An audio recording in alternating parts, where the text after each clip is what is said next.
லூக்கா எழுதின நற்செய்தி நூல் 8ஆம் அதிகாரம் முதல் 3 வசனங்கள். லூக்கா எழுதின நற்செய்தி நூல்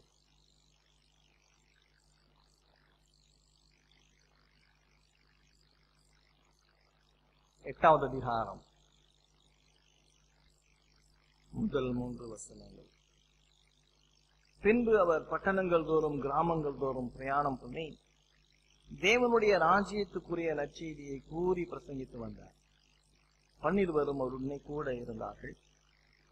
அவர் பொல்லாத ஆவிகளையும் வியாதிகளையும் நீக்கி குணமாக்கின சில ஸ்திரீகளும் 7 பிசாசுகள் நீங்கின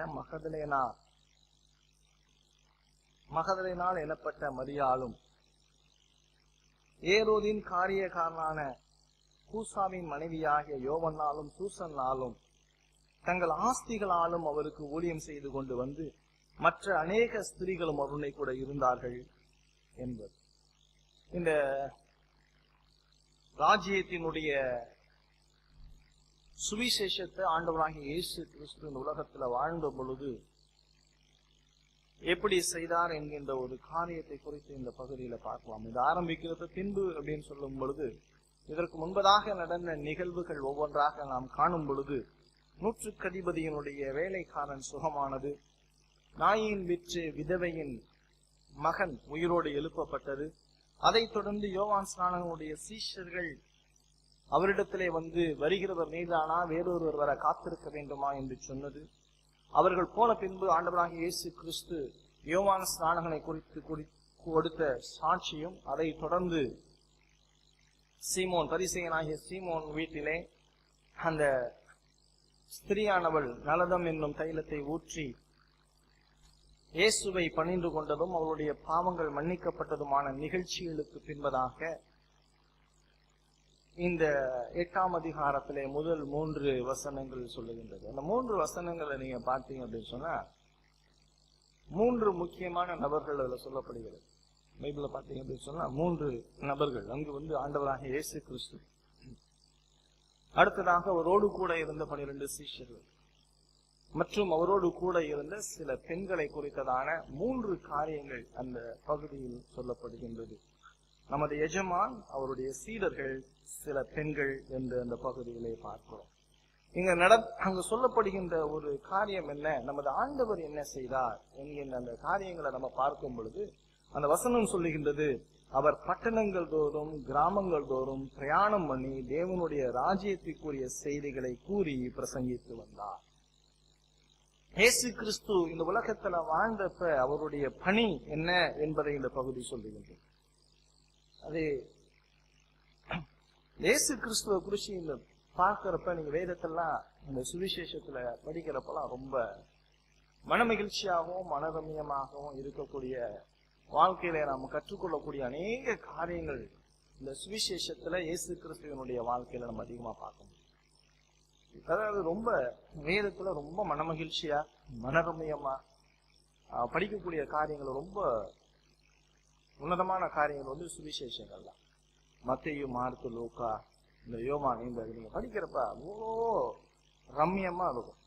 இல்ல இன்னொன்று பாத்தீங்க அப்படின்னா பழைய ஏற்பாட்டுல கூட நீங்க பார்க்கும் பொழுது இயேசு கிறிஸ்துவ குறித்து மாதிரியாக நிழலாக சொல்லப்பட்ட காரியங்கள் இங்கு நிஜமாக தேவனுடைய குமாரன் திரித்துவத்தினுடைய 2வது நபர் இந்த உலகத்துல வாழ்ந்து நிஜமாக கடவுள் இந்த உலகத்திலே வாழ்ந்ததை சித்தரிக்கக்கூடிய காரியங்கள்.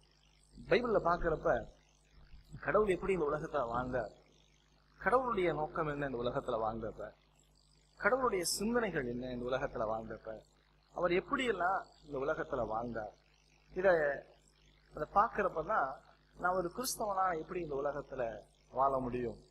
அதாவது எபேசியரை ஆக்கியோன் சொல்லுகின்றார் 6ஆம் அதிகாரம் 10ஆம் வசனத்துல, கடைசியாக சகோதரரே கிறிஸ்துவிலும் அவருடைய சத்துவத்தினுடைய வல்லமையிலும் பலப்படுங்கள் என்று சொல்லுகின்றார்.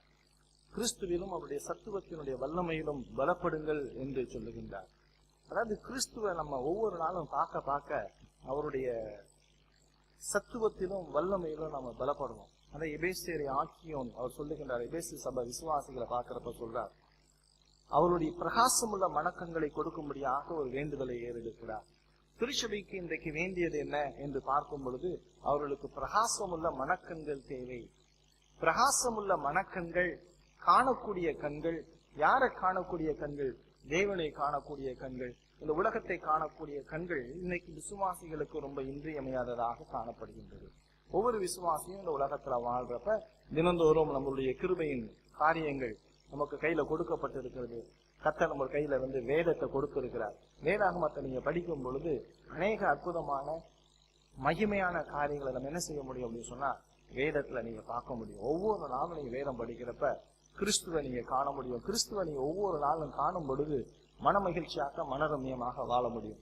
இன்னைக்கு அநேக நேரங்கள்ல நம்மளுக்கு அநேக காரியங்கள் என்ன தெரிய மாட்டேங்குது அப்படின்னா கிறிஸ்துவ குறித்ததான காரியங்கள் நமக்கு தெரிய வரவில்லை. இன்னைக்கு அநேக நேரங்கள்ல நம்ம இந்த உலக வாழ்க்கையை குறிச்சு பலவிதமான சிந்தனை போக்குகள் வித்தியாசப்பட்டு போயிருக்கிறது.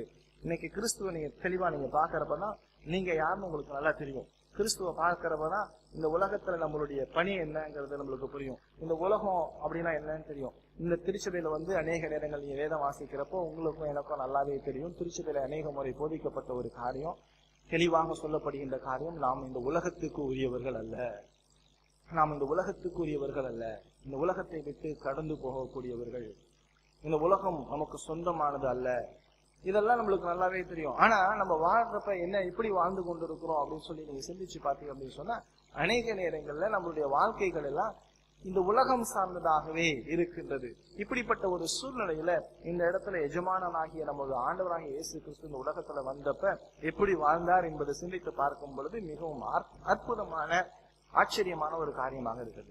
வாழ்க்கையில வாழ்றப்ப எப்போது ஒண்ணு தெரிஞ்சுக்கணும், லட்சியம் இல்லாம வாழ்ற வாழ்க்கையில தான் அநேக தோல்விகளை நாம் சந்திக்கிறோம். கணவன் மனைவிக்கு இடையே இந்த உலக வாழ்க்கையில வாழ்றப்ப லட்சியமற்ற வாழ்வு. அந்த லட்சியம்னா ரெண்டு பேருக்கும் என்ன நம்ம செய்ய போறோம், அந்த உலகத்துல வாழ்ந்திருக்கிற நான் என்ன செய்ய போகின்றேன் என்கின்ற அந்த லட்சியம் இருந்தாதான் இந்த உலகத்துல நீங்க சந்தோஷமாகவே வாழ முடியும். இந்த உலகத்துல லட்சியமற்று வாழ்றப்பதான் நம்மளுடைய சிந்தனைகள் பலதரப்பட்ட வகையில சிதறடிக்கப்பட்டு போய் நம்ம வீணா போயிடுறது. லட்சியம் இல்லாம ஒருத்தன் கிறிஸ்தவனாகவும் இருக்கிறது ரொம்ப அரிதான ஒரு காரியம், கஷ்டமான ஒரு காரியம். லட்சியம் இல்லாமல் வாழ்வது. இன்னைக்கு அநேக நேரங்கள்ல உங்களுடைய வாழ்க்கையில உங்களுடைய குடும்பங்கள்ல அநேக நேரங்கள்ல உங்களுக்கு பிரச்சனை என்ன அப்படின்னு சொன்னா லட்சியம் இல்லாததான் வாழ்றது. எப்படி வாழ்றோம்னா சாப்பிடணும், வீடு கட்டணும், கார் வாங்கணும், இதுதான் லட்சியம். இதுக்கு மேல உங்களால தாண்டி எல்லாம் சிந்திக்கவே முடியாது. நீங்க இன்னும் அதிகமாக நீங்க சிந்தித்து பார்க்கும் பொழுது இந்த உலகத்தினுடைய நிஜங்கள் எல்லாம் நீங்க புரிந்து கொள்ள முடியும். இந்த இடத்துல இயேசு கிறிஸ்துவோடைய வாழ்க்கையை பார்க்கும் பொழுது அவர்கள் பட்டணங்கள் தோறும் கிராமங்கள் தோறும் பிரயாணம் பண்ணி தேவனுடைய ராஜ்யத்துக்குரிய நற்செய்தியை கூறி பிரசங்கித்து வந்தார். இயேசு கிறிஸ்து இந்த உலகத்துல வாழ்ந்தப்ப அவருடைய நோக்கம் என்ன அப்படின்னு சொல்றப்ப மத்திய எழுதுற நற்செய்தி 1:21 அவர் சொல்றாரு, அவர் பாவிகளை ரட்சிக்க கிறிஸ்து இயேசு உலகத்துல வந்தார் அப்படின்னு சொல்லப்படுகிறது. இயேசு கிறிஸ்துவனுடைய 30 வருட வாழ்க்கைக்கு பிற்பதாக 3 வருட கால வாழ்க்கையை குறித்து நீங்க பார்க்கும் பொழுது இதுதான் 4 சுவிசேஷத்திலையும் பார்க்கலாம். இந்த 4 சுவிசேஷமும் இந்த சாராம்சங்கள் முழு வேதாகமத்தினுடைய மையமாக காணப்படுகின்றது. இந்த பார்க்கிறப்ப அநேக காரியங்கள் நம்ம கற்றுக்கொள்ள முடியும். இயேசு கிறிஸ்துவ நீங்க இந்த உலகத்துல பார்க்கிறப்ப அவர் என்ன செஞ்சார் அப்படின்னு சொன்னா என்ன செய்யறாரா, பட்டணங்கள் தோறும் கிராமங்கள் தோறும் பிரயாணம் பண்ணுகின்றார், தேவனுடைய ராஜ்யத்தை குறித்து பிரசங்கிக்கின்றார். அப்ப கிறிஸ்துவின் இந்த உலகத்தில் வந்த அவருடைய லட்சியம் என்ன, நோக்கம் என்ன என்று பார்க்கும் பொழுது லட்சியம் என்ன அப்படின்னு சொன்னா தேவனுடைய ராஜ்யத்தை இந்த உலகில் உள்ள மக்களுக்கு பிரசங்கிப்பது, எல்லாருக்கும் தேவனுடைய ராஜ்யத்தை குறித்ததான காரியங்களை நற்செய்தியாக பிரசங்கிப்பது. அப்ப யோசிச்சு பார்க்கிறப்ப இயேசு கிறிஸ்து இந்த 30வது வயதுல தனது பணியை ஆரம்பிக்கிறார். ஞானஸ்நானத்துக்கு பிற்பதாக தனது பணியை ஆரம்பிக்கிறார். அவருடைய பணி எப்படிப்பட்ட ஒரு பணி அப்படின்னு சொன்னா ஒரு கடுமையான உழைப்பு. அவருடைய வாழ்க்கையை குறித்து நம்ம சிந்திச்சு பார்க்கும் பொழுது மிகவும் கீழ்ப்படிதல் உள்ள ஒரு வாழ்வு. இயேசு கிறிஸ்துவ குறித்து நம்ம பார்க்கும் பொழுது பிலிப்பியர்கள் நிருபம் 2ஆம் அதிகாரத்துல சொல்லப்படுகின்ற ஒரு காரியத்தை நீங்க பார்க்கும் பொழுது பரிசுத்த ஆவியான கடவுள் சொல்றாரு, அவர் தேவனுடைய ரூபமாயிருந்தும் தேவனுக்கு சமமாய் இருப்பதை கொள்ளையாடின பொருளாக எண்ணாமல் அடிமையின் ரூபம் எடுத்து சிலுவையின் மரண பரியந்தம் தம்மை தாழ்த்தினார் என்று பார்க்கிறோம். கிறிஸ்து இந்த உலகத்துல வாழ்ந்தப்ப அவர் கடவுளாக இருந்த பொழுதும் இந்த உலகத்துல பிதாவினுடைய சித்தத்தை செய்கின்ற ஒரு கீழ்ப்படிதல் உள்ள ஒரு நபராக இந்த உலகத்திலே வாழ்ந்தார். கீழ்ப்படிதல் அப்படிங்கிறது நீங்க பாத்தீங்க அப்படின்னு சொன்னா எந்த அளவுக்கு கீழ்ப்படுகின்றார் என்று சொல்றப்ப யோவான் எழுதின நற்செய்தியினுள் 17ஆம் அதிகாரத்தில் அவர் சொல்றாரு, நீர் எனக்கு நியமித்த கிரியை செய்து முடித்தேன் என்று சொல்லுகின்றார். அதாவது பிதாவானவர் கொடுத்த அந்த பணியை பரிபூர்ணமாக செய்து முடித்தார் என்று சொல்லுகின்றார். ஒரு பணி கூட பாக்கி இல்ல, ஒன்னும் செய்யாம விடல. அவர் என்னென்னலாம் சொல்லி கொடுத்தாரோ, என்னென்னலாம் செய்யும்படியாக சொன்னாரோ அனைத்து பணிகளையும் செய்து முடித்தார். இப்ப கிறிஸ்து அப்படின்னு சொல்றப்ப, கிறிஸ்துவ நீங்க சிந்திக்கிறப்ப, கிறிஸ்துவ நீங்க பார்க்கிறப்ப எந்த பணியையும் செய்யாமல் விடவில்லை. அப்ப அவருடைய லட்சியம் என்ன அப்படின்னு சொன்னா, தான் அனுப்பப்பட்ட நோக்கத்தை பரிபூர்ணமாக செய்து முடிக்க வேண்டும். என்ன செஞ்சு முடிக்கணும் அப்படின்னு சொன்னா, அவர் இந்த உலகத்துல அடிப்படையாக வந்த நோக்கம் சிலுவையினுடைய மரணம். ஆக அந்த சிலுவை மரணத்திற்கு தன்னை ஆயத்தப்படுத்தி அவர் செய்கின்றார். சிலுவை மரணத்தை பரிபூர்ணமாக செய்து முடிக்கின்றார். ஆக பிதாவினுடைய சித்தத்தை செய்து முடிக்கிறார். பிதாவினுடைய வார்த்தைகள் ஒவ்வொன்றாக அவர் என்ன செய்கின்றார்னா கீழ்ப்படிந்து நடைமுறைப்படுத்தி கொண்டே வருகின்றார். அவருடைய வாழ்க்கையினுடைய முழுமையான காரியங்கள் எல்லாம் என்ன அப்படின்னா பரிபூர்ணமான ஒரு கீழ்ப்படிதல். யாருக்கு? பிதாவான கடவுளுக்கு. பிதாவானவர் என்னென்னலாம் சொன்னாரோ அதை பரிபூர்ணமாக பயபக்தியாக அவர் கீழ்ப்படிதலாக செய்து முடிக்கிறார். இயேசு கிறிஸ்துவனுடைய சிலுவை பதிலால் மரணம் மாத்திரமல்லாமல் அவர் இயேசுவை பார்க்கிறப்ப அவர் கீழ்ப்படிதலுக்கும் மாதிரியாக காணப்படுகிறார். ரொம்ப அதாவது இயேசுடைய வாழ்க்கை அநேக நேரங்களை நான் சிந்திச்சு பார்க்கிறப்பெல்லாம் இப்படி ஒரு இதுதான் ஒரு மாதிரியான ஒரு வாழ்க்கை, ஒரு பரிபூர்ணமான ஒரு வாழ்வு, கீழ்ப்படிதல் உள்ள ஒரு வாழ்வு. கீழ்ப்படிதல் அப்படிங்கிறது வந்து ஒரு பெரிய பிரச்சனை. யாருமே யாருக்கு கீழ்ப்படியறதே கிடையாது. உடனே அவன் சொல்லுவான், இவன் சொல்லி நம்ம செய்யறதா, இவன் யார் எனக்கு சொல்றது, இவன் யார் சொல்றது, இவனுக்கு என்ன தெரியும். மனைவி புருஷனை பார்த்து கேட்கறது, புருஷன் மனைவியை பார்த்து கேட்கறது, பிள்ளைகள் பெற்றோர்களை பார்த்து கேட்கறது, இதே சமூகத்தை போய் பார்க்கறது, இவன் சொல்லி நான் கேட்கறதா, இவன் யாரு. இன்னைக்கு வேலை ஸ்தலங்களிலும் கூட இந்த பிரச்சனைகள் காணப்பட்டு கொண்டே இருக்கும். ஏன் படிப்பு என்ன, அவன் அந்தஸ்து என்ன, நான் படிச்சிருக்கேன், அவன், இதெல்லாம் பயங்கரமான ஒரு பிரச்சனைகளாகவே காணப்படுகின்றது. யோவான் எழுதின நற்செய்தியினுள் 13ஆம் அதிகாரத்தை நீங்க என் கூட எடுத்துக்கிட்டீங்க அப்படின்னு சொன்னா, யோவான் எழுதின நற்செய்தியினுள் 13ஆம் அதிகாரம் 13 முதல் 13, 14, 15 வசனங்களை பார்க்கலாம். யோவான் 13ஆவது அதிகாரம் 13ஆம் வசனத்துல, நீங்கள் என்னை போதகர் என்றும் ஆண்டவர் என்றும் சொல்லுகிறீர்கள், நீங்கள் சொல்லுகிறது சரியே, நான் அவர்தான். ஆண்டவரும் போதகருமாகிய நானே உங்கள் கால்களை கழுவினதுண்டானால் நீங்களும் ஒருவருடைய கால்களை ஒருவர் கழுவ கடவீர்கள். நான் உங்களுக்கு செய்தது போல நீங்களும் செய்யும்படி உங்களுக்கு மாதிரியை காண்பிக்கிறேன். கிறிஸ்துவினுடைய சிலுவை மரணத்தையும் தாண்டி இந்த உலகத்துல இயேசு எப்படி வாழ்ந்தாருங்கிறது வந்து ரொம்ப அடிப்படையான ஒரு விஷயம்.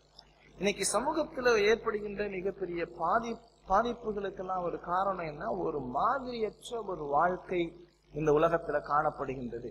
இன்னைக்கு அதை பார்க்கிற மாதிரியான ஒரு கிறிஸ்தவ வாழ்க்கை இன்னைக்கு வந்து மக்களால பார்க்க முடியவில்லை.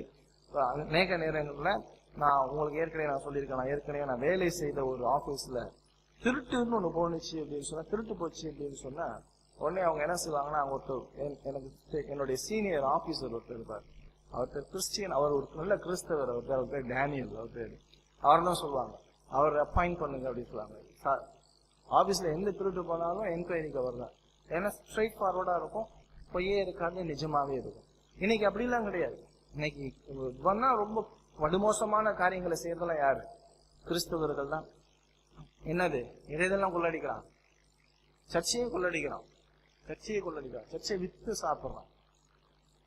இதுதான் இன்னைக்கு பார்க்கப்படுகின்ற நிலை. மாதிரியை நாம் காண முடியவில்லை. 1 பேதுரு 1ஆம் அதிகாரத்துல பாத்தீங்க அப்படின்னு சொன்னா, 1 பேதுரு 2ஆம் அதிகாரத்துல நீங்க எடுத்துக்கிட்டீங்க அப்படின்னு சொன்னா 21ஆம் வசனத்துல, 1 பேதுரு 2ஆம் அதிகாரம் 21ஆம் வசனத்துல பாத்தீங்கன்னா சொல்றாரு, இதற்காக நீங்கள் அழைக்கப்பட்டிருக்கிறீர்கள், ஏனெனில் கிறிஸ்துவும் உங்களுக்காக பாடுபட்டு நீங்கள் தம்முடைய அடிச்சுவடுகளை தொடர்ந்து வரும்படி உங்களுக்கு மாதிரியை பின் வைத்து போனார். அவர் பாவம் செய்யவில்லை, அவருடைய வாயிலே வஞ்சனை காணப்படவும் இல்லை. அவர் வையப்படும் போது பதில் வையாமலும், பாடுபடும் பொழுது பயமுறுத்தாமலும், நியாயமாய் தீர்ப்பு செய்கிறவருக்கு தம்மை தாமே ஒப்பு கொடுத்தார். தாம் நாம் பாவங்களுக்கு செத்து நீதிக்கு பிழைக்கும்படி அவர்தாமே தமது சரீரத்தினாலே நம்முடைய பாவங்களை சிலுவையில் சுமந்தார். அவருடைய தழும்புகளால் நாம் குணமானீர்கள். சிதறுண்ட ஆடுகளை போல் இருந்தீர்கள். இப்பொழுது உங்கள் ஆத்துமாக்களுக்கு மெய்ப்பெரும் கண்காணியுமானவரிடத்தில் திருப்பப்பட்டு இருக்கிறீர்கள் என்று சொல்லுகிறார். ஏசு அந்த இடத்துல அப்போஸ்தலனாகிய பேதுரு சொல்லுகின்றார் என்னன்னா, அவருடைய அடிச்சுவடுகளை பின்பற்றும்படியாக கிறிஸ்தவ வாழ்க்கை, கிறிஸ்தவ வாழ்வு அப்படின்னு சொல்லும் பொழுது அவரை பின்பற்றக்கூடிய வாழ்வு, இலக்கை நோக்கி செல்கின்ற ஒரு வாழ்வு, செய்ய வேண்டிய ஒரு பணியை செய்யக்கூடிய ஒரு வாழ்வு. அதாவது இயேசு கிறிஸ்துவ நீங்க பாக்குறப்ப, அநேக நேரங்கள்ல படிச்சு பாக்குறப்ப கடினமான ஒரு உழைப்பார் இயேசு கிறிஸ்து. ஹார்ட் ஒர்க்கிங் மேன், கடினமா உழைக்கிறவர். இயேசு கிறிஸ்து வந்து சோம்பேறியே கிடையாது. சோம்பேறித்தனமான காரியங்கள்ல நீங்க சுவிசேஷத்தை பாக்குறப்பெல்லாம் பார்க்கவே முடியாது. அவர்கள் பகல் தோறும் அவர் வந்து வேலை செஞ்சுக்கிட்டே இருந்தார். இரவு தோறும் அவர் ஜெபம் பண்றவரா இருக்கிறார். அதிகாலையில இருட்டோட ஜெபம் பண்றவரா இருக்கிறார்.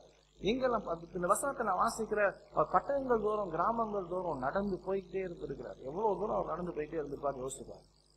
அவர் கூட ஒரு திரளான ஒரு கூட்டம். என்ன எனர்ஜெட்டிக் பர்சன் யோசித்து பாருங்க.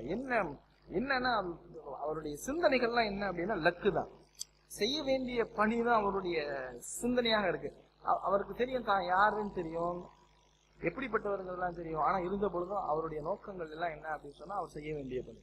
இயேசு கிறிஸ்து வாழ்ந்தப்ப இயேசு கிறிஸ்துவுக்கு எவ்வளவு எதிர்ப்புகள் வந்திருக்கும் சொல்லி சிந்திச்சு பாருங்க. எவ்வளவு எதிர்ப்புகள் வந்திருக்கும். அவர் செய்ய வேண்டிய அந்த பணியை செய்ய விடாம தடை செய்யறதுக்குன்னு ஒரு பெரிய கூட்டமே இருந்துச்சு. பின்னால் நிறைய பேர் உட்காந்துட்டு முறுமுறுத்துக்கிட்டே இருந்தான், குறை சொல்லிக்கிட்டே இருந்தான், செய்ய விடாம ஆக்கிக்கிட்டே இருந்தான். அவரை பிசாசு பிடிச்சவன்னு சொன்னா, அவர் எங்க போனாலும் கூட இருந்துகிட்டு அவர் செய்ய விடாம இருக்கிறதுக்கு என்னென்னலாம் செய்ய முடியுமோ செஞ்சுக்கிட்டே இருந்தான். அவர் எங்க போனாலும் 4 பரிசையும் பின்னால இருப்பான், ஒரு 4 வேத பாரகம் இருப்பான், அவன் 4 கேள்வி நறுக்குன்னு கேட்டுக்கிட்டே இருப்பான். சரி இவங்க எல்லாம் கேட்டுட்டாங்க, இவங்க எல்லாம் திட்டாங்க, பேசப்படுன்னு சொல்லிட்டாங்க, இனிமேட்டு நான் வேலை செய்ய மாட்டேன் போங்கடா அப்படின்லாம் லைஃப்ல நீங்க பார்க்கவே முடியாது. எப்போதும் நம்ம ஒண்ணு தெரிஞ்சுக்கணும், லைஃப்ல வந்து கோல்ங்கிறது ரொம்ப இம்பார்ட்டன்ட். அதுக்கு வந்து என்ன தடை வந்தாலும் சரி, அதுல இருந்து நீங்க என்ன செஞ்சிடக்கூடாது அப்படின்னா விலகிடவே கூடாது. பிசாசுடைய அல்டிமேட் கோல் என்னவா இருக்கும்னா, இயேசுவை வந்து வேலை செய்ய விடாம, அதாவது இயேசுவை வந்து சிலுவைக்கு போக விடாம பண்ண வேண்டியதுதான் பிசாசுடைய நோக்கம். விடவே கூடாது யாரு. அதனால ஆரம்பத்திலே நம்ம என்னென்னலாம் செய்ய முடியுமோ அவ்வளவு காரியங்களும் அவர் செய்து கொண்டே இருக்கிறார்.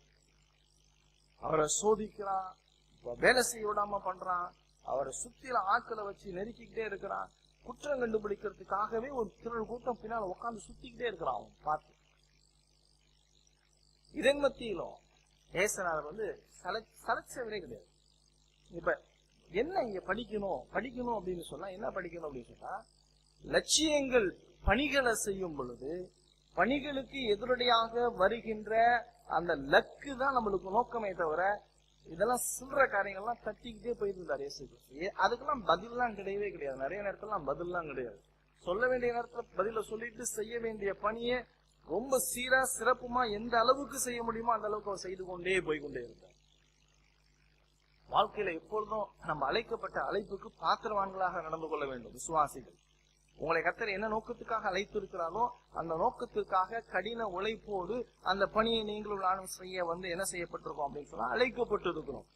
அவருக்கு தன்னை யாருன்னு தெரியும், தான் செய்கின்றது என்னன்னு தெரியும். அவர் என்ன, அவருடைய கோல் என்ன அப்படின்னா, பிதா தனக்கு ஒப்பு கொடுத்த அந்த பணி. அதனால யோவான் சுவிசேஷத்துல சொல்றாரு, நீர் எனக்கு நியமித்த கிரியை என்ன செஞ்சிட்டேன், செய்து முடித்தேன் என்று சொல்லியிருக்கார். அதனால அவர் சிலுவையில சொல்றாரு, எல்லாம் முடிந்தது என்று சொல்லியிருக்கார்.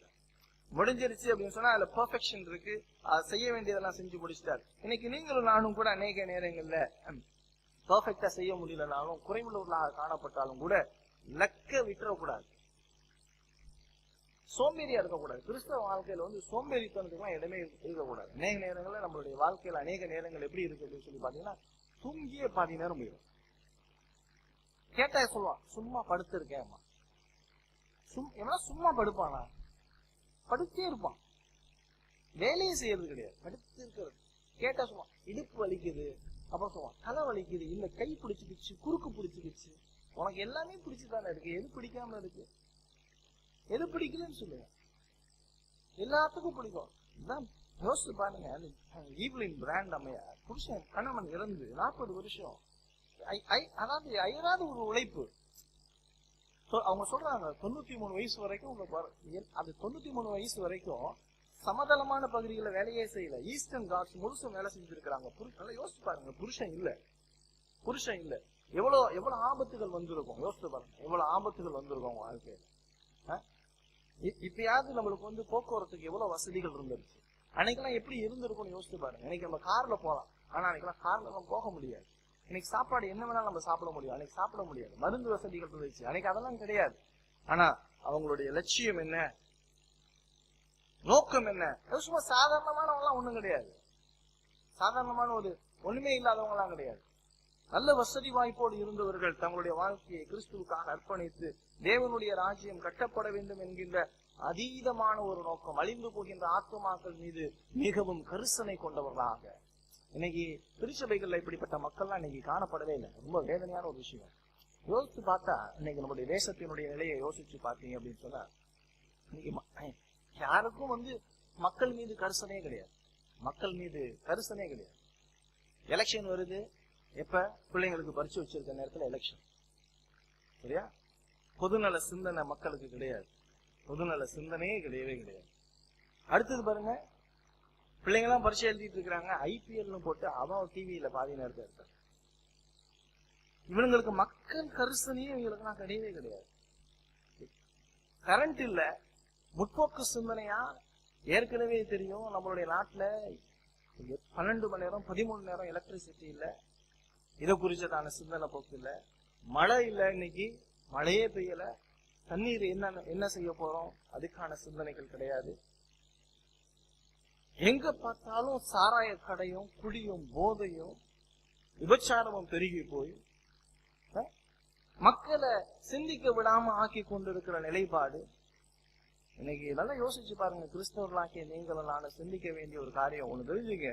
நம்மளுடைய தேசம் மிகப்பெரிய ஒரு ஆபத்துக்குள்ளாக கடந்து வரப்போகின்றது. நம்முடைய தேசம் வெகு விரைவாக ஒரு மிகப்பெரிய ஒரு ஆபத்துக்குள்ளாக தேவனுடைய கோபாக்கினைக்கு நேராக வரப்போகுது. அப்படி கடவுளுடைய கோபாக்கினை சுனாமி எல்லாம் வராது, சூப்பர் சுனாமி வரும். சுனாமி எல்லாம் கிடையாது, அதோட பயங்கரமா நடக்க போகுது. ஏன்னா இன்னைக்கு மக்கள் கவலை இல்லை. பாருங்க, 2 வருஷம் மழை கிடையாது நம்மளுடைய நாட்டுல, தெரியுமா? 2 வருஷம் மழை கிடையாது. 2 வருஷமா மழை கிடையாது. உங்களுக்கு அதெல்லாம் யோசிச்சிருக்கீங்களா? தண்ணி எல்லாம் 300 அடி 400 அடி 600 அடின்னு போட்டாங்க. ஒவ்வொரு வீட்டுல 2 போர் போட்டுட்டு இருக்கா. நீ எவ்வளவுதான் தோண்டி எடுத்துக்க. நீ கடவுளை விட்டுட்டு நீ குழி தோண்டிக்கிட்டே போனீங்கன்னா நீ தான் அந்த குழிக்குள்ள போற. என்னைக்கு பரலோகத்தை நோக்கி பார்த்து நீ என்னைக்கு மனம் திரும்புறியோ அன்னைக்குதான். இன்னைக்கு கிறிஸ்தவன் சொல்றவங்கலாம் கிறிஸ்துவ குறிச்சு அக்கறையே இல்லாத. இன்னைக்கு மக்களுக்கெல்லாம் சுய நலன்கள் தேவை. தான் பணக்காரன் ஆவதுக்காக கோயிலுக்கு போயிட்டு இருக்கான், வசதியாகணுங்கிறதுக்காக கோயிலுக்கு போயிட்டு இருக்கான். பாவத்துல இந்த மனம் திரும்பணும், இயேசு கிறிஸ்துவ இடத்துல திரும்பணும், பாவ மன்னிப்பை பெறணும், நான் நல்லவனா வாழணுங்கிற அந்த சிந்தனை போக்கு இன்னைக்கு மக்களுக்கு கிடையாது. இன்னைக்கு இல்லவே இல்லை, இன்னைக்கு கிடையவே கிடையாது. அழிந்து போகின்ற ஆத்துமாக்கள் மீது கரிசனை உள்ள திருச்சபைகள் மிகவும் குறைவு. இன்னைக்கு திருச்சபையில நீங்களும் நானுமே கூட ரொம்ப ஆத்துமாக்களுக்காக, அழிந்து போகிற ஆத்துமாக்களுக்காக ஜெபிக்கிறவங்க ரொம்ப கம்மியாயிட்டோம். ஜெப கூட்டத்துல கலந்து கொள்றதுக்கு வர்றது கிடையாது.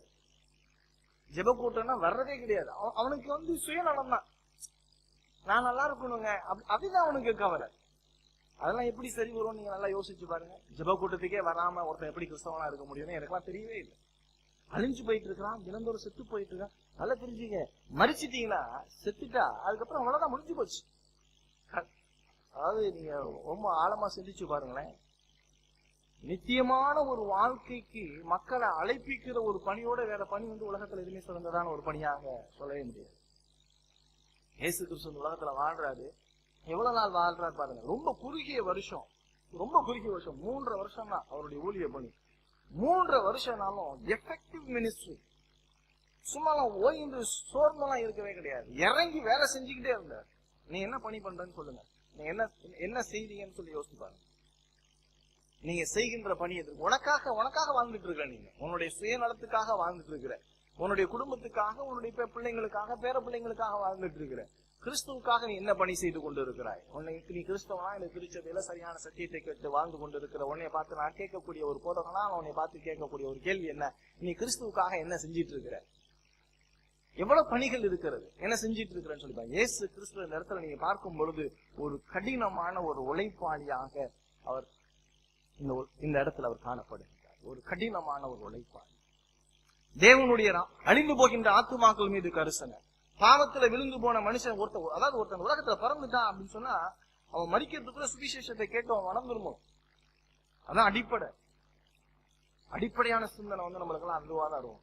ஒருத்தனை பாக்குறப்பெல்லாம், ஒவ்வொரு மனுஷனை பாக்குறப்பெல்லாம் அவனுக்கு எப்படியா நம்ம சுவிசேஷம் சொல்ல முடியுமாங்கிற அந்த சிந்தனை போக்கு இருக்கும். அதான் நீங்க சிந்திக்கிறீங்களா? உங்க பிள்ளைங்களுக்கு சுவிசேஷம் சொல்லியிருக்கீங்களா?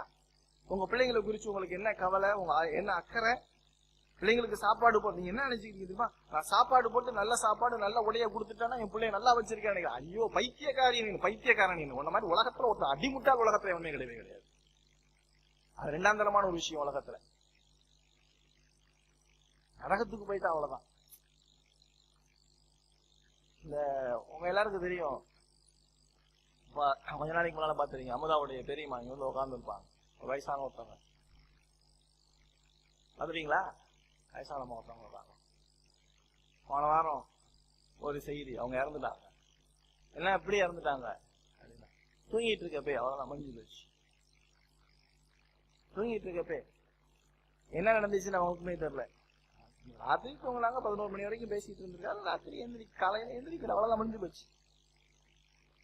உன் வாழ்க்கை முடிஞ்சு போயிரும்பா, என்னோட வாழ்க்கையும் முடிஞ்சு போயிடும். ரட்சிக்கப்பட்டிருக்கீங்களா? பாவத்துல இருந்து மனம் திரும்பி இருக்கீங்களா? இயேசு கிறிஸ்துவை விசுவாசிச்சிருக்கீங்களா? பாவ மன்னிப்பினுடைய நிச்சயத்தை பெற்றிருக்கீங்களா? இந்த உலக வாழ்க்கை ரொம்ப சுருக்கமானது தெரியுமா உனக்கு? நீ இந்த உலகத்துல எவ்வளவு பாவத்தை செஞ்சு, அசிங்கமானதை செஞ்சு, கேவலமானதை செஞ்சு, சுய இன்பத்துக்காக, சுய இஷ்டத்துக்காக அநேகரை கெடுத்து, அநேக குடும்பங்களை கெடுத்து நீ வாழ்ந்து கொண்டு இருக்கிற உன்னுடைய வாழ்க்கையில நீ கிறிஸ்துவ குறிச்சு நீ சிந்தித்து இருக்கிறாயா? நீ மனம் திரும்பி இருக்கின்றாயா என்பதை யோசிச்சுப்பாரு. அநேக ஆத்துமாக்கள் மீது கரிசனை இருக்குதாங்கிறத யோசிச்சுப்பாரு. நீ சும்மா சாதாரணமான வாழ்ந்துடாத. இயேசு கிறிஸ்து இந்த இடத்துல பார்க்கும் பொழுது அவர் பட்டணங்கள் தோறும், கிராமங்கள் தோறும் பிரயாணம் பண்ணி தேவனுடைய ராஜ்யத்துக்குரிய நற்செய்தியை கூறி வந்தார். நான் நல்லது செய்ய வேணாம்னு சொல்ல, கஷ்டப்படுறவங்களுக்கு உதவி செய்ய வேணாம்னா எங்கேயும் சொல்லல. இயேசு கிறிஸ்துமே அநேகருக்கு உதவி செஞ்சிருந்தார். பசியா இருந்தவனுக்கு சாப்பாடு கொடுத்தாரு, சுகம் இல்லாதவனுக்கு சுகத்தை கொடுத்தாரு, கண்ணு தெரியாதவனுக்கு கண்ணு கொடுத்தாரு. ஆனா அதோட ரொம்ப முக்கியமான பணி ஆத்துமா கரிசனை. அவர் தேவனுடைய ராஜ்யத்தை பிரசங்கித்தார். நீங்க எல்லாம் என்ன நினைச்சிட்டு இருக்கீங்க? இவரு நீங்க நல்ல காது இலைய கத்திக்கிட்டு தான் இருக்கிறோம். என்ன மாற்றம் வாழ்க்கையிலன்னு சொல்லி சிந்திச்சு பாருங்க. என்ன செய்றீங்கிறதா சிந்திப்பா. எனக்கா ஒரு நாள் கணவன் மனைவியா கிளம்பி ஒரு யாருக்காவது போய் ஒரு கைப்பிரதி கொடுத்துருக்கியா? கொடுக்கலன்னா பிரிச்சு பாரு. வேண்டாதீங்க சும்மா. ஒருத்தன் காசு தானா நடுராத்திரி கூட எந்திரிச்சு போறோமா இல்லையா? ஒரு வேலை வாய்ப்புனா எத்தனை மணிக்கு நீ எந்திரிச்சு போற? சுவிசேஷம் சொல்றதுக்கு ஏதாவது என்ன ஈடுபாடுப்பா உனக்கு? என்ன ஈடுபாடு? ஒரு வேலை நீ ரட்சிக்கப்படாம இருக்கிறதுனாலதான் உனக்கு அப்படிப்பட்ட சிந்தனைகளே உன்னோட இருதயத்துல இல்லாம இருக்கும். உனக்குள்ள ஆவியான கடவுள், பரிசுத்த ஆவியான கடவுள் இருந்திருந்தாருன்னா உன்னுடைய தூண்டுதல், உன்னுடைய எண்ணங்கள்லாம் என்ன இருக்கும்? நான் எவ்வளவு பாவத்துல, மோசமான பாவத்துல இருந்தேன், நான் எப்படி ரட்சிக்கப்பட்டேன், ஆண்டவரை பத்தி நான் இப்படி யாருக்காவது நான் சொல்லணுமே, ஏதாவது ஒரு வகையில நான் சொல்லணுமே. எந்த வகையில என்னால சொல்ல முடியும்? ஐயோ எனக்கு இந்த திறமைகள் இல்ல. ஒரு திறமையே இல்லையா? உலகால் போட்டு ஜெபம் பண்ணலாமே. பக்கத்து ஒண்ணுமே எனக்கு சொல்ல சுவிசேஷம் சொல்ல பக்கத்துல இருக்க சர்ச்சைக்கு கூட்டிட்டு வரலாமே. ஏன் இதெல்லாம் நீ செய்யல? உனக்கு உன்னை பத்தி நீ ரசிக்கப்படலாம். பிரச்சனை இந்த இடத்துல இயேசுநாதர் கடின உழைப்பாளியாக, கிறிஸ்துவுக்கு கீழ்ப்படிந்தவராக, சோம்பேறியெல்லாம் வாழ்க்கையில சோம்பேறிதான் இயேசுவோட வாழ்க்கையெல்லாம் பார்க்கவே முடியும். ஹார்ட் ஒர்க்கிங் மேன், கடினமான ஒரு உழைப்பாளி. தூக்கம்லாம் கிடையாது, லட்சியம் தான் பெருசு. லட்சியத்தை அடையிற வரைக்கும் உழைச்சிக்கிட்டே இருக்கும். வாழ்க்கையில மரணங்கிறது நிச்சயம். அது எப்படி வந்தா என்ன? உழைப்பு என்பது கடினமான ஒரு காரியம். இந்த நான் உங்கள்ட்ட கேட்கக்கூடிய ஒரே ஒரு கேள்வி, தம்பி வாழ்க்கையில வாழ்றப்ப கடின உழைப்பாளியா இருக்கும். புரியுதா? கடின உழைப்பாளியா இருக்கும். சோம்பேறித்தனமா இருக்கக்கூடாது வாழ்க்கையில. தூக்கம் வரக்கூடாதுங்க. தூக்கம் வரக்கூடாது. சோம்பேறித்தனமா இருக்கு. சுவிசேஷத்தை பிரசங்கிக்கிறவர்களாக காணப்பட வேண்டும். அடுத்ததாக அந்த இடத்துல நீங்க 8ஆம் அதிகாரத்துல பார்க்கும் பொழுது, அந்த முதல் வசனத்துல பார்க்கும் பொழுது 12 அவருடனே கூட இருந்தார்கள். எஜமான் எப்படி இருந்தாரு? எஜமான் பிதாவான கடவுளுக்கு கீழ்ப்படிந்தார், கீழ்ப்படிதலை மாதிரியாக வைத்தார். அவர் கடினமான ஒரு உழைப்பாளி, ஒரு சோம்பேறி அல்ல. நான் கற்றுக்கொள்றேன். அடுத்து அங்க பார்க்கும் பொழுது 12 அவருடனே கூட இருந்தார்கள். 12 பேர் அவர் கூட இருந்தாங்க. இயேசு தெரிவு செய்த அந்த 12 பேர், அப்போஸ்தலர்கள் என்று சொல்லக்கூடிய அந்த 12 பேர் அவர் இயேசுவோடையே கூட இருந்தார். என்ன செஞ்சாங்களா, அவங்க எல்லா வேலையும் விட்டுட்டாங்க. அனைத்து வேலையும் விட்டு அவரை பின்பற்றினார்கள். 3 வருஷம் அவரோடு கூட இருந்தார். அவர் எங்கெல்லாம் போனாலும் அதுக்கு பின்னால் அவரெல்லாம் போனாங்க. தொடர்ச்சியாக அவரை பார்த்து கொண்டே இருந்தார்கள், அவரை கேட்டுக்கொண்டே இருந்தார்கள். அவர் எங்க நடந்தாரோ அங்க நடந்தாங்க. அவர் எங்க என்ன பேசினாரோ அதெல்லாம் கேட்டாங்க. அவர் என்ன செஞ்சாரோ அதெல்லாம் பார்த்தாங்க.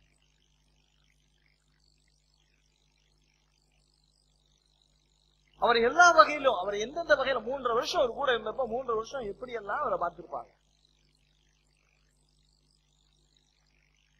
அவர்கள் அவரை நேசித்தனர். அவர்கள் அவர் பணிபுரிவதை கண்டனர். அவரிடத்திலே கற்றுக்கொண்டனர். அற்புதமான ஒரு நிகழ்ச்சி பாருங்க. அந்த 12 பேர் கொடுக்கப்பட்ட அருமையான ஒரு வாய்ப்பு. இதுதான் 1 யோவான் 1ஆம் அதிகாரத்துல பார்க்கும் பொழுது, 1 யோவான் 1ஆம் அதிகாரத்துல பார்க்கும் பொழுது அந்த இடத்துல அந்த சீஷன் யோவான் சொல்லுகின்றார்.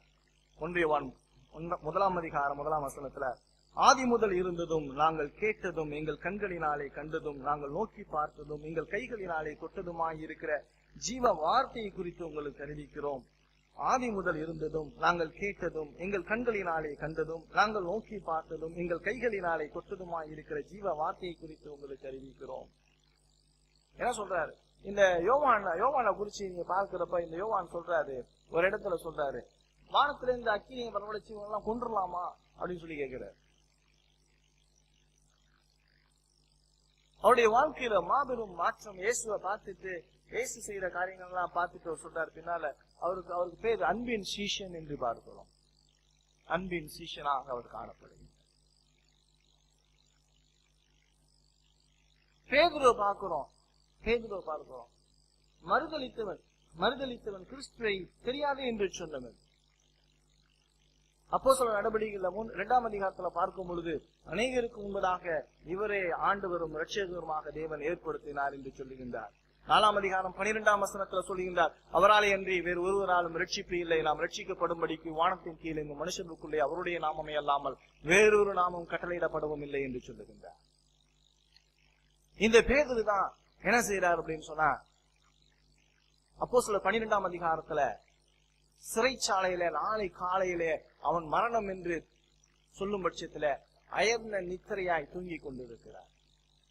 வாழ்க்கையில கிறிஸ்துவ பார்த்தது, கிறிஸ்துவ அனுபவித்ததனுடைய விளைவுகள் அவரோடு கூட இருந்த இந்த 3 வருட அனுபவம் தங்களுடைய வாழ்க்கையினுடைய முழு தாற்பயமாக மாறியது.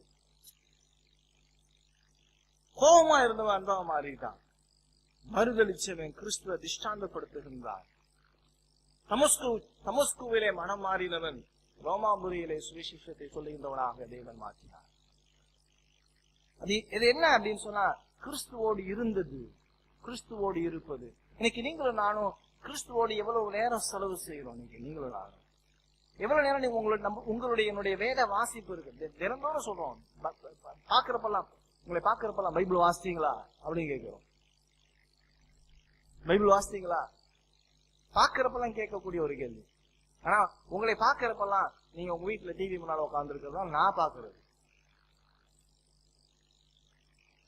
பரீட்சை இருந்தாலும் நம்மளுக்கு எல்லாம் பயம் கிடையாது. பரீட்சை இருந்தாலும் நம்ம டிவி தான் என்ன செய்வோம், நம்ம பார்ப்போம். நம்மளுக்கு அது பிரச்சனை கிடையாது. பிள்ளை படிக்கிறதோ படிக்கலையோ, பிள்ளை படிக்கிற நேரமா நம்ம டிவியை ஆஃப் பண்ணி வைப்போமா? இல்ல, நாங்க அந்த சீரியலை மிஸ் பண்ணிடாம பார்த்துருக்கோம். ஏன்னா அவன் எங்க ஓடி போனான்னு எனக்கு ரொம்ப அவசியமான ஒரு விஷயம். ஏன்னா அடுத்தது ஆனுவல் பரீட்சைக்காக தான் கேட்பாங்க, யார் யாரோடு ஓடியது விளக்குக எழுதும், குறிப்பு வரைங்க. எப்படி வாழ்ந்துட்டு இருக்க நீங்க? பைபிளே படிக்க மாட்டேங்கிற. நீங்க பாருங்க, உன் வாழ்க்கையில மாற்றம் காணப்படுகின்றதா? திருச்சபைக்கு எத்தனை வருஷமா வந்துட்டு இருக்க? 3 வருஷம் இயேசுவோடு இருந்த அந்த நபர்கள் எவ்வளவு பெரிய ஒரு புதிய ஏற்பாட்டை எழுதி கொடுத்து இருக்கிறார்கள். யோசிச்சு பாருங்க. கிறிஸ்துவுக்கு இந்த திருச்சபைக்கு எத்தனையோ வருஷ காலமா நீ வந்து கொண்டிருக்கிற உன் வாழ்க்கை என்ன மாற்றம்? அதே பெஞ்சுங்க, ஸ்கூல்ல மாதிரி பெஞ்சு மாற மாட்டேன்.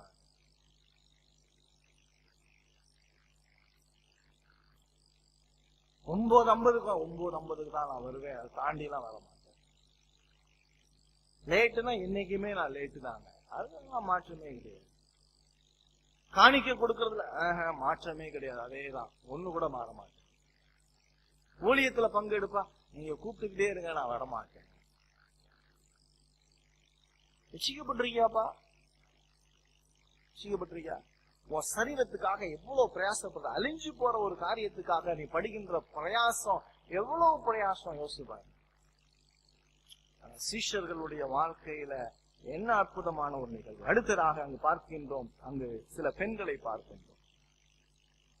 அங்க அந்த பெண்களை குறித்து சொல்ற 2ஆம் வசனத்துல, பொல்லாத ஆவியும் வியாதிகளையும் நீக்கி குணமாக்கின சில ஸ்திரீகளும் 7 பிசாசுகள் நீங்கின மகதலேனால் எனப்பட்ட மரியாளும் ஏரோதின் காரியக்காரனான கூசாமின் மனைவியாகிய யோவன்னாலும் சூசன்னாலும் தங்கள் ஆஸ்திகளால் அவர்களுக்கு ஊழியம் செய்து கொண்டு வந்து மற்ற அநேகம் ஸ்திரீகளும் அருணை கூட இருந்தார்கள். அங்க ஒரு 3 பெண்களை குறிச்சு பேர் சொல்லப்படுகின்றது. 7 பிசாசுகள் நீங்கின மகதலேனா மரியாள். யார் இந்த பெண்கள்? சும்மாலாம் கிடையாது, அவங்க வாழ்க்கையில ஏற்பட்ட மாற்றத்தினுடைய பிரதிபலிப்பு. ஒரு மனுஷனுடைய வாழ்க்கையில பாவம் போனுச்சு அப்படின்னு சொன்னா அவனுடைய சிந்தனைகளை யோசித்து பாருங்க. 7 பிசாசு நீங்கின அந்த பெண்மணி தனது வாழ்க்கையில எவ்வளவு கஷ்டங்கள் துயர்களை கொண்டு அந்த பெண்மணி அவளுடைய வாழ்க்கையில அதை அனுபவித்த அந்த பாடுகள் அதெல்லாம் உணர்ந்தவளாக அவ என்ன செய்யலாம் அப்படின்னு சொன்னா, இயேசுவுக்கு பின்னாக தனது ஆஸ்திகளை எல்லாம் விற்று இயேசுவின் பின்னாக செய்து கொண்டே இருக்கிறார். அன்புங்க, அன்பின் வெளிப்பாடு. கிறிஸ்து தனது அதாவது இந்த ரியாலிட்டி ஆஃப் சால்வேஷன், ரட்சிப்பினுடைய மகத்துவத்தெல்லாம் நீங்க புரிஞ்சீங்க அப்படின்னு சொன்னா நம்மளுடைய வாழ்க்கையில அது ரொம்ப அடிப்படையாவே இருக்குங்க.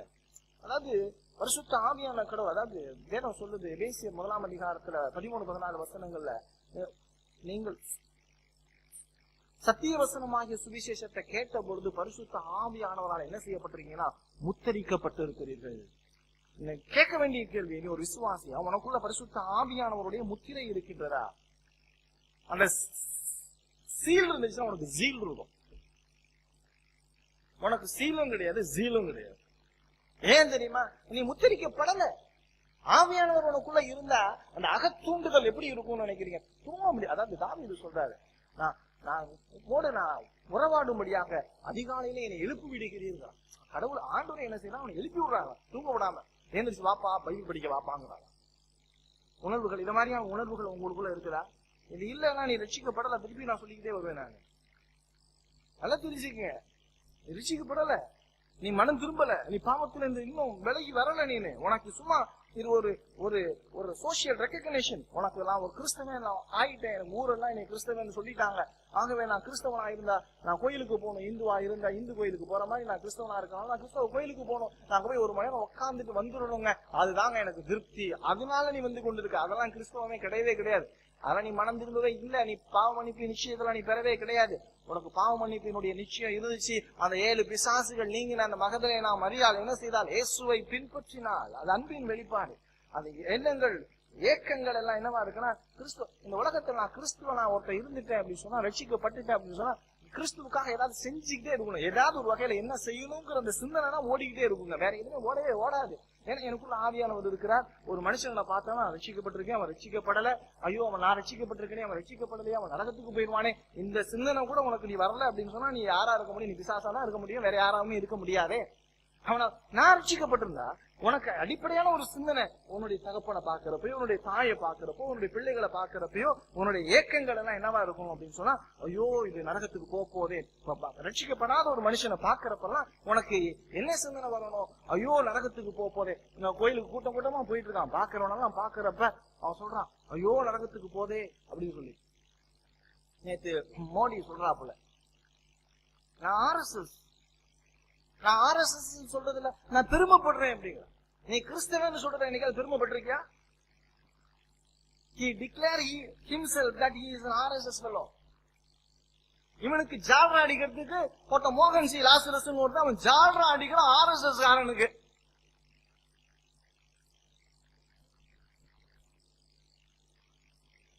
ஒரு பேருக்கு உயிர் இல்லையா? அவனை கேட்கறதுக்கு யாருன்னு தில் இல்லையா?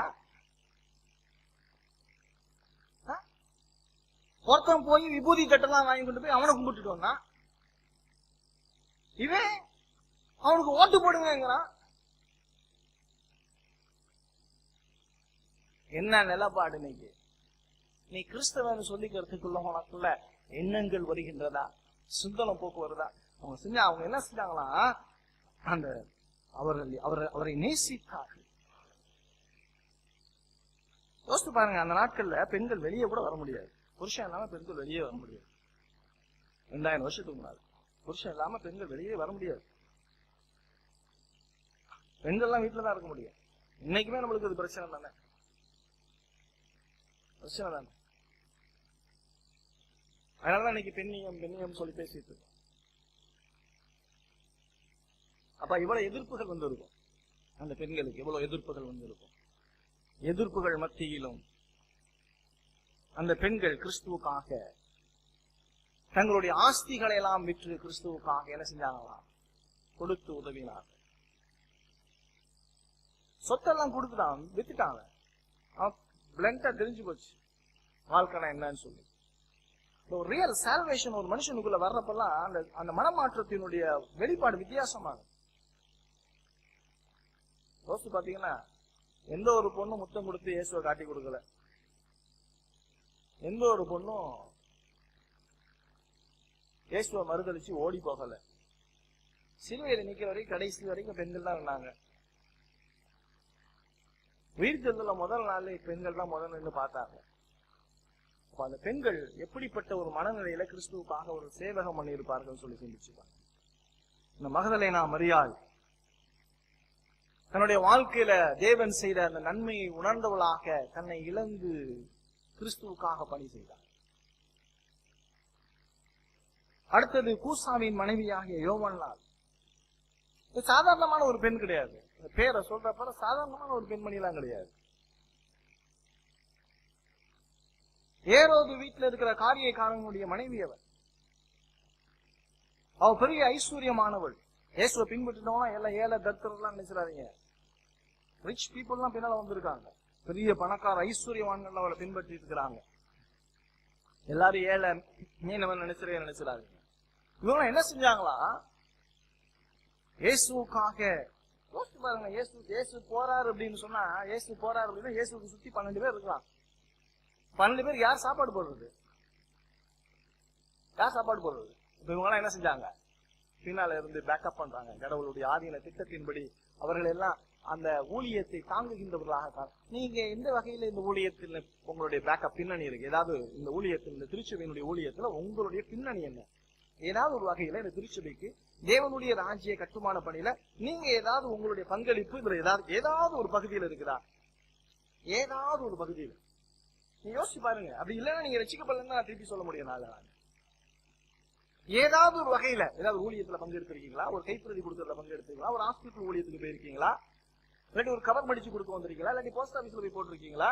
இல்லாட்டி காணிக்கைகளை கொடுத்திருக்கீங்களா? இல்லாட்டி ஒரு புஸ்தகம் அடிக்கிறதுக்கு ஏதாவது உதவி செஞ்சிருக்கீங்களா? இல்லாட்டி ஏதாவது ஒரு ஊழியக்காரனை சப்போர்ட் பண்ணிருக்கீங்களா? இல்ல நான் பத்திரமா வச்சிருக்கணும், என்னுடைய முதிர் வயதுல நான் சாகிறப்ப எனக்கு பத்திரமா வேணும், என்னை காப்பாத்திக்கிறதுக்கு. உன்னை அவர் காப்பாத்தினாதான் உன்னை காப்பாற்ற முடியும். நீனா உன்னை காப்பாத்திக்கவே முடியாது. உன்னை வச்சிருக்கலாம் ஒரே நிமிஷத்துல பிடிங்கி விட்டுருவாரு. புரியுதா? சிந்திக்கிறீங்களா? அடுத்தது இங்க சொல்லப்படுகின்ற பெண்மணி சூசன்னா.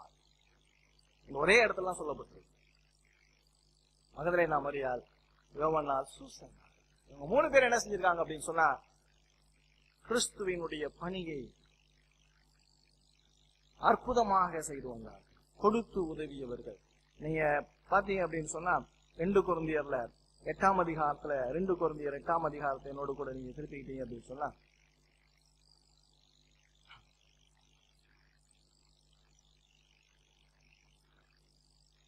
ரெண்டு கொரிந்தியர் 8:7 வசனத்துல, அல்லாமலும் விசுவாசத்திலும் போதிப்பதிலும் அறிவிலும் எல்லாவித ஜாக்கிரதையிலும் எங்கள் மேல் உள்ள உங்கள் அன்பிலும் மற்ற எல்லா காரியங்களிலும் நீங்கள் பெருகி இருக்கிறது போல இந்த தர்ம காரியத்திலும் பெருக வேண்டும் என்று விரும்புகின்றேன். உதவி செய்யறதுல, கொடுக்கறதுல முன்ன இருக்கணும்னு சொல்லி சொல்றாரு. சும்மா சாதாரணமா இருக்கிறாதீங்க அப்படின்னு சொல்லி சொல்றாரு.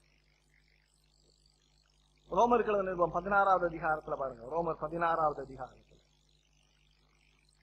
2வது வசனத்துல பாருங்க. எந்த காரியத்திலும் உங்கள் உதவி அவளுக்கு தேவையாய் இருக்கிறதோ அதிலே நீங்கள் அவளுக்கு உதவி செய்ய வேண்டும் என்று அவளை உங்களிடத்தில் ஒப்புவிக்கிறேன். அவள் அநேகருக்கும் எனக்கும் கூட ஆதரவாய் இருக்கிறாள். ஊழியத்துல ஆதரவாய் இருக்கிற பெண்மணி பெபேயாள். ஆக இந்த இடத்துல 3 நபர்கள் எஜமான பார்க்கிறோம். எஜமானாகிய ஆண்டவராகிய இயேசு கிறிஸ்து ஒரு கடினமான ஒரு உழைப்பாளியாக நம்ம பார்க்கிறோம். ஆத்துமாக்களுக்காக பணிபுரிகின்ற ஒரு எஜமான், ஆத்தும கிறிஸ்தனையோடு வாழ்கின்ற ஒரு எஜமான், அவர்களுக்காகவே தன்னை அர்ப்பணித்த ஒரு எஜமான். நீங்களும் நான் எப்படி வாழ்ந்து கொண்டிருக்கிறோம்? எஜமானுக்காக வாழ்கின்றோமா? இந்த உலகத்துல வாழ்றப்ப அழிந்து போகின்ற ஆத்துமாக்களுக்காக வாழ்கின்றோமா? 2வது, அவரோடு எப்பொழுதும் காணப்படுகின்றவர்களாக இருந்த 12 பேர்கள், அவரோடு எப்பொழுதுமே காணப்படுகின்ற அந்த 12 நபர்கள். ஆசை எப்படி இருக்கணும் அப்படின்னு சொன்னா, அவரை போல வேலை செய்யணுங்கிற ஒரு ஆசை இருக்கணும். அடுத்தது, இந்த 12 சீஷர்களை போல அவரோடையே இருக்கணுங்கிற அந்த எண்ணம் இருக்கும். அந்த 12 பேர் அந்த 3 வருஷ ஊழியத்துல எங்கேயுமே நகரவே இல்லை, அவர் கூடயே இருந்திருக்கிறார்.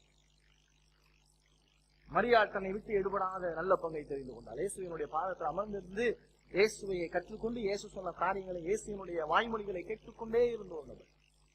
மார்த்தாலோ அநேக காரியங்களை குறித்து கவலைப்பட்டார். மரியாளோ கிறிஸ்துவினுடைய நல்ல பங்கை தெரிந்து கொண்டார். தன்னை விட்டு எடுபடாத நல்ல பங்கை தெரிந்து கொண்ட மரியாளை போல், இந்த சீஷர்களை போல் இயேசுவோடு கூட நாம் இருக்க வேண்டும் என்கின்ற ஒரு விருப்பம். அதாவது இயேசுவோடு இருக்க வேண்டிய விருப்பம் என்பது என்னன்னா அப்படின்னு சொன்னா, அந்த வேதத்தை வாசிக்கிறது. நீங்க எப்ப லவ்லியா நீங்க பைபிள் வாசிக்கிறீங்களோ அப்ப அந்த சென்ஸ் அப்படியே வரும். வேதம் வாசிக்க ஆரம்பிச்சிட்டீங்கனாலே ஆவியானவர் செயல்பட ஆரம்பிப்பார். ஏன்னா அது ஆவியானவருடைய அந்த செயல்பாடு உங்களுக்கு அப்படியே அதீதமா ஓடிட்டே இருக்கும். அதான் பைபிள் வேதம் வாசிக்கிறப்ப அவஸ்திக்கா வாசிக்கணும், மணிக்கணக்கா வாசிக்கணும். அப்படி வாசிக்கிறப்பதான் அது அந்த வேதத்தினுடைய மகத்துவங்கள் அது புரிகிறப்பதான். அதனாலதான் சொல்றாரு, கடைசியாக என் சகோதரரை கிறிஸ்துவிலும் அவருடைய சத்துவத்தினுடைய வல்லமையிலும் பலப்படுங்கள். கிறிஸ்துவினுடைய சத்துவம் வேதத்துலதான் இருக்கு. கடைசியாக அந்த பெண்களை குறித்து சொல்லும் பொழுது, அவர்களிடத்தில் உள்ளதை கொடுத்து அவரை மகிமைப்படுத்த வேண்டும். நம்ம இடத்துல இருக்கிறத கொடுத்து அவரை மகிமைப்படுத்தும். நம்ம இடத்துல இருக்கிறத கொடுத்து மகிமைப்படுத்தும். கர்த்தர் அவனுக்கு அநேக தாளந்துகள், வரங்கள், பணங்கள் எல்லாம் கொடுத்திருக்கிறார். கொடுத்து நாம் தேவனை மகிமைப்படுத்தும். ஆக இந்த 3 நபர்கள் இருந்து கற்றுக்கொள்ளக்கூடிய காரியங்கள் என்ன? ஆத்துமாக்களுக்காக பணிபுரிய வேண்டும், அவரோடு காணப்பட வேண்டும், அவருக்காக நாம் கொடுத்து அவரை மகிமைப்படுத்த வேண்டும். கர்த்தர் தாமே இந்த வசனங்களை ஆசீர்வதிப்பார்.